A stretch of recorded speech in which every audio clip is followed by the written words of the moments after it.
जय जगन्नाथ जय जगन्नाथ जय जगन्नाथ। खाली टी तुलसी महात्म्य अधा रही जाता। आज टी तुलसी उत्पत्ति विषय में कहबी। तुलसी उत्पत्ति केमी है। तुलसी पूर्व नाम हूँ बृंदा। बृंदा सी तपस्या करुवा समय तपस्या करते भगवान विष्णु को पति रूप में पाइबापी, किंतु तपस्या करुवा समय सी दिने गणेश को भेटी गणेश को देखी जो गणेश को देखा फल सी अप्रोच करते पति रूप में विवाह करने, किंतु गणेश से अवस्था रे विवाह करने उपयुक्त नथिले। आउ गणेश को जितेबाला विवाह करने गणेश मना करते से गणेश को अभिशाप देते जे तुम्हें तो विवाह करने मना कर जाओ तुम दुईटी स्त्री हो। तेणुक गणेश दुईटी स्त्री रूप विवाह कर गणेश जितेबाला अभिशाप पाई गणेश पुणी बृंदा देवी कही तू तपस्या करू भगवान को आराधना करने, किंतु तो मन में स्पृहा अच्छी आसुरी स्वभाव उत्पन्न होची। तेणुक आसुरी स्वभाव उत्पन्न होगी तू मत अभिशाप देलु। तेणुक मुझे ते अभिशाप जाऊँगी जहाँ तोर असुर ही स्वामी रूप तो असुर को ही स्वामी रूप वरण करू। तेणुक बृंदा से गणेश अभिशाप जोगु जलंधर को विवाह करते। आ बृंदा थिले महासती।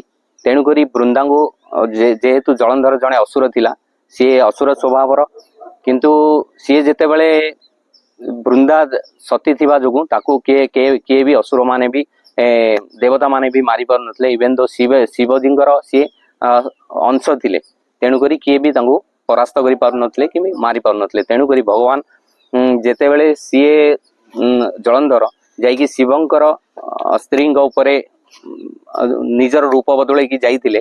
तेणुक से हिसाब से भगवान विष्णु भी कहले ये तो निजे जे रूप बदल की पार्वती पाखु जाइतिले पार्वती को हरण करने। तेणुक तार प्रतिशोध नवाई देवता माने आसी भगवान पाखे शरण पशिले जलंधर को मारिया। तेणुक भगवान बृंदा देवी सतीत्व हरण करने निजे रूप बदल जलंधर रूप बदल की बृंदा देवी पाखु जाइतिले। आ बृंदा देवी पाखु जाइकी जिते सी स्पर्श कर पतित्व नष्ट हो जाता फल सी शिव कौन कर जलंधर को बध कर। जलंधर को बध करने जिते बड़े बृंदा देवी जानी पारे जे ये भगवान विष्णु निजे स्वयं रूप बदल मो पति रूप में आसुँच आ मो पतिर एवं जलंधर बध हो जाते सी क्रोधरे विचलित हो गले।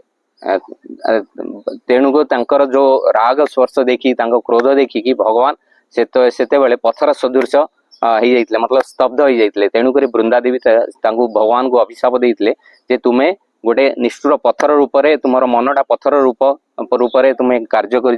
तेणुक जाओ मुझे तुमको अभिशाप देउछि तुम्हें पत्थर हो जाओ। जहाँ फल कि भगवान कहले स्वीकार कले, कारण भगवान जहाँ भक्तर भी प्रार्थना स्वीकार करते। तेणुक तुलसी अभिशाप हिसाब से भगवान शालग्राम रूप। जय जगन्नाथ समस्त को मोर नमस्कार।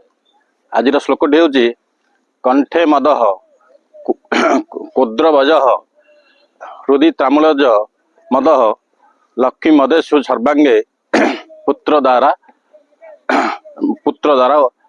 स्वापी मुखे स्वापी। यार अर्थ हूँ आमर जे माने मद्यपान कर माने मदर दुष्प्रभाव तार कंठ पर प्रथम पड़ुछि। कंठ माने तार बाणी खराब करुपरी जी तंबाकू सेवन कर तार प्रभाव सार जो कहले मन उपर पड़े। तार प्रथम तार मन उपर पड़े। आउ जार लक्ष्मी रूपी मद वा धन रूपी मद जहाँ पाखे अच्छी सी तार तो सर्वांगे तार प्रभावटा पड़े। सी देखई दे तार अभावटा, किंतु ता सहित तार स्त्री एवं तार पुत्रर मुखरे मध्य प्रतिफलित होता है। जय जगन्नाथ जय जगन्नाथ जय जगन्नाथ। समस्त को नमस्कार। भाई माने आज अगस्ट मासर 9 तारीख नहीं यार तात्पर्य अत्यंत गुरुत्वपूर्ण आज, कारण इतिहास पृष्ठारे अगस्ट 9 हूँ क्रांतिर दिवस, क्रांति दिवस। आमे तो समस्ते भारत स्वाधीनता पाइले, आमे स्वाधीनता पाइले 1947 अगस्ट 15 ताले अगस्ट 9टा कौन यार गुरुत्व भी आमे बुझा आवश्यक अच्छी भारत नागरिक हिसाब रे। आपण मैंने समस्त जानते 1885 डिसेम्बर रे भारतीय जातीय कांग्रेस रो प्रथम अधिवेशन बॉम्बे रे बसिथिला। से समय मुंबई रो ना थिला बॉम्बे। बॉम्बे रे प्रथम अधिवेशन बसिथिला भारतीय जातीय कांग्रेस रो। किंतु से बॉम्बे रे आजिर दिवस रे आउ एक अधिवेशन बसिथिला। ठीक जो प्रथम अधिवेशन बसिथिला ताठू आ मात्र 250 फुट 250 मीटर दूर रे गोटे गोशाला जो गोरु गाई गाधा पादा करती पोखरी गोशाला भी थिला। से पाखरे गोटे अधिवेशन बसिथिला। जो अधिवेशन रे निष्पत्ति निया जायथिला भारत छाड़ आंदोलन बा quit India movement. Maulana Abul Kalam Azad तार सभापतित्व करथिले। से तांकर भाषण रे तांकर अभिभाषण रे कथा कहिथिले जे हमर स्वाधीनता आनिबा पई जो अहिंसा मार्ग रे आमे स्वाधीनता आनिबा पई योजना करूचे ता पई सीमा सरहद टिके भिन्न रूप रे से टाणीथिले। आउ हिंसा अहिंसा दीड जाकू मिशामिशी करी से सेठी तांकर उद्बोधन रखिथिले। जदिच महात्मा गांधी केवल अहिंसा रे विश्वास करुथिले। अहिंसा रे किपरि आंदोलन करी आमे स्वाधीनता आनिबा सेथि पई योजना करुथिले। किंतु ये भारतर लोकंकर परिवेश परिस्थिति की देखिकी सी आ संभाली पार्लेनी। कहले जिमिति आमे भारत स्वाधीनता आनिबा। से अगस्ट मास 7 और 8 2 दिन धरी से अधिवेशन बसिथिला। आ 9 तारिख दिन भारत रे भारत छाड़ आंदोलन कार्यकारी हला 1942। हेले ए जो 1942 ठू 1947 केते वर्ष 5 वर्ष। ए 5 वर्ष भितरे भारतर जातीय कांग्रेस रो जो चिंताधारा ता देहरे एक विशेष परिवर्तन आसिला। लोक असंभाल हेलेनी स्वाधीनता आनिया पई। तेणु अनेक लोक बलिदान देइथिले एई 5 वर्ष भितरे। ओडिशार कथा चिंता करा जाऊ।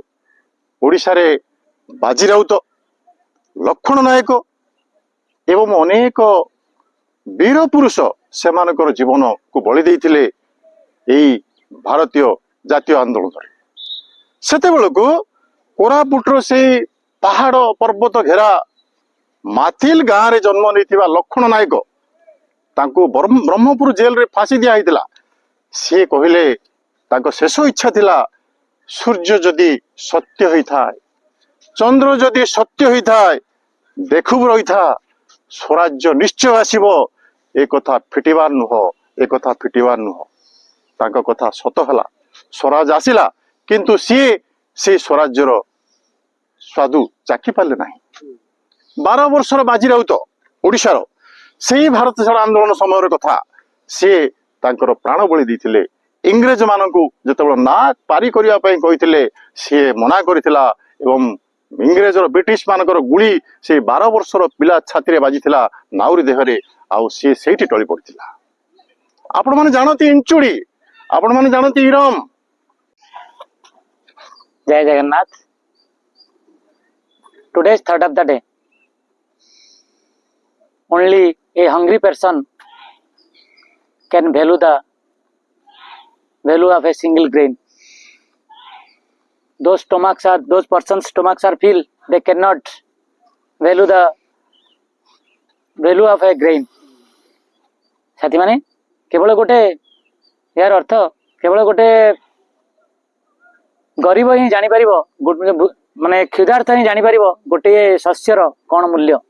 आम पाई गोटे शस्यर मूल्य किछि न पारे किंतु जे जने क्षुधार्थ अछि ता पे से गोटे शस्य ता पे जीवन दायी। सेथिमे साथी माने शस्यर माने नष्ट करिबा नहीं खाद्य शस्य को आमे तार सम्मान देबा। जय जगन्नाथ।